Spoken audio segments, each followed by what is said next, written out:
poursuit avec notre homme du jour qui s'appelle Aziz. Aziz, vous êtes fondateur de ANEP Compagnie, donc déjà depuis 8 ans que vous existez. Alors vous allez vous présenter et présenter donc votre activité, s'il vous plaît. Monsieur Aziz Ndiaye est avec nous aujourd'hui. Bonjour tout le monde. En effet, ça fait 8 ans que je développe ANEP Compagnie, que j'ai fondée. On est spécialiste dans l'exportation de fruits exotiques, fruits tropicaux pour nous, donc principalement la mangue, l'ananas, les noix de coco.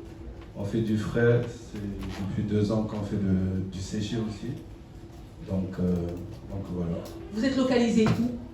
Vous êtes basé où, votre société? Alors la société a été créée à Genève. D'accord. Et maintenant on a une société au Sénégal, en Côte d'Ivoire, au Burkina, au Bénin, au Togo également. Voilà. Il est aussi multimillionnaire. Ils n'osent pas le dire. On a dit aujourd'hui que c'est transparence totale. Il faut le dire, on commence par ça. Oui, je suis multimillionnaire. Donc on poursuit. Alors, belle entreprise qui est florissante même.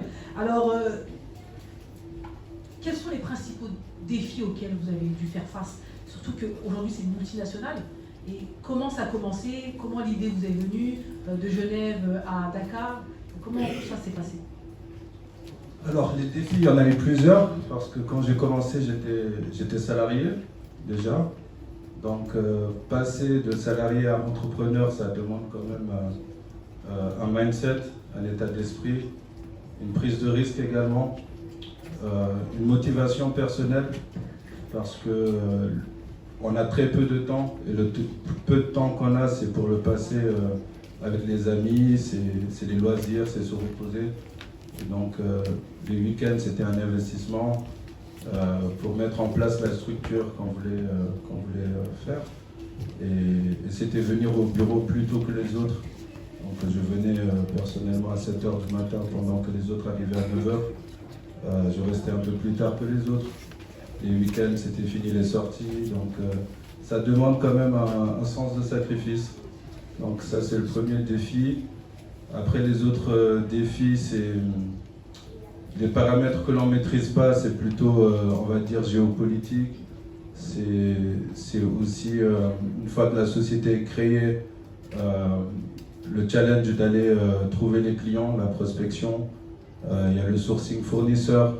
Donc il faut à la fois mettre en évidence cette double culture, parce qu'on a cette aisance à être avec les Européens ici, vu qu'on est basé là, mais aussi savoir approcher les fournisseurs à travers les codes sociaux que l'on porte. Donc différents pays n'ont pas forcément les mêmes valeurs, même si on se dit africain, il faut savoir que les valeurs d'un pays à un autre diffèrent. Donc il faut adapter notre approche entre l'acheteur et le fournisseur. Donc c'est ce profil hybride aussi qui est un défi. Et pour ça, il faut connaître sa propre culture pour mieux les comprendre. On peut parler aussi des défis logistiques également. Tout le process, en fait, c'est un défi quelque part, pour résumer. Pour parler de l'histoire de ANEP, comment ça a commencé, c'était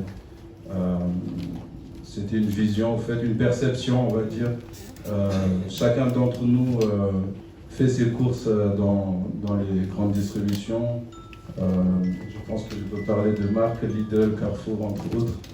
Et on trouve des fruits exotiques dans ces magasins. Je me suis rendu très rapidement compte avec mon père, quand on faisait des achats, que les prix des noix de coco, des mangues, de l'ananas étaient assez onéreux. Et mon père m'avait sorti cette fameuse phrase qu'au pays, au Sénégal, on joue au foot avec les mangues. Donc il y avait quelque chose à faire de 0 à 5 euros, 3 euros la pièce de la mangue ici. Donc c'est à partir de là que la société s'est lancée. Et vous êtes souvent entrepreneur, c'est-à-dire que la vision c'est la vôtre, vous avez décidé de vous associer, vous avez décidé d'y aller seul? Non, je suis toujours seul, gérant, fondateur, je n'ai pas d'associé, pas d'investisseur. Donc j'ai des salariés, j'ai une belle équipe magnifique. J'ai commencé, c'était une perception tout simplement. Ça veut dire que chacun de nous, on voit ses prix Mais après, il faut agir, faut savoir détecter ce besoin. Et je me suis très rapidement rendu compte que la demande était énorme. Jusqu'à ce jour, la demande est très forte.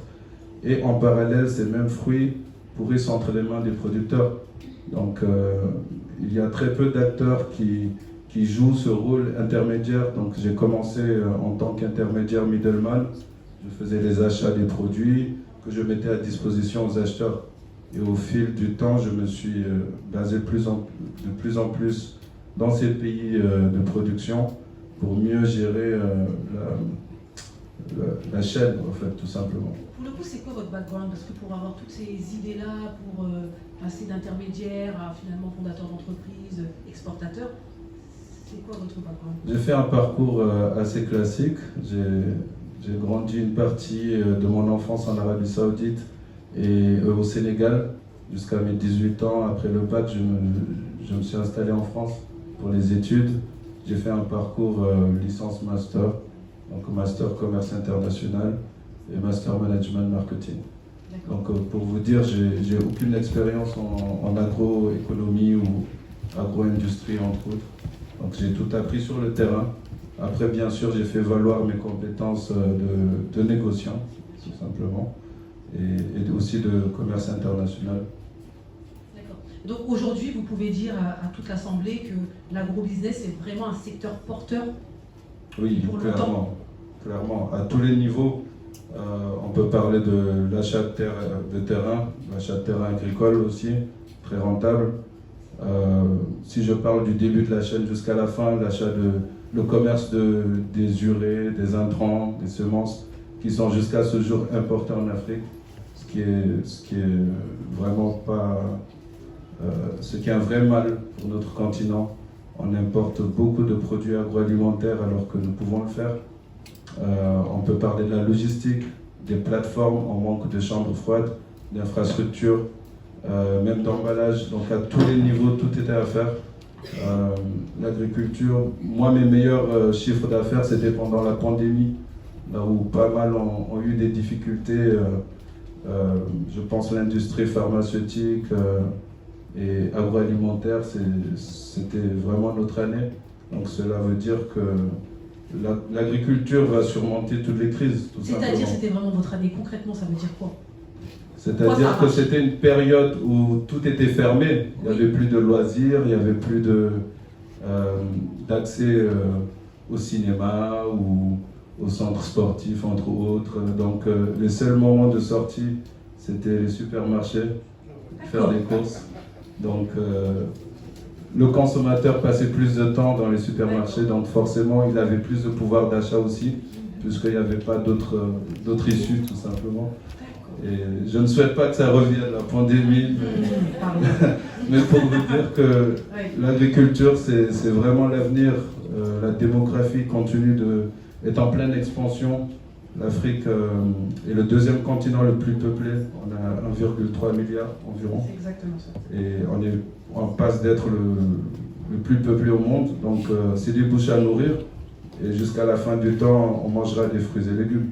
Donc, et jusqu'à la fin du temps, l'Europe ne produira pas de mangue ni de fruits exotiques. Donc forcément, la demande sera toujours là.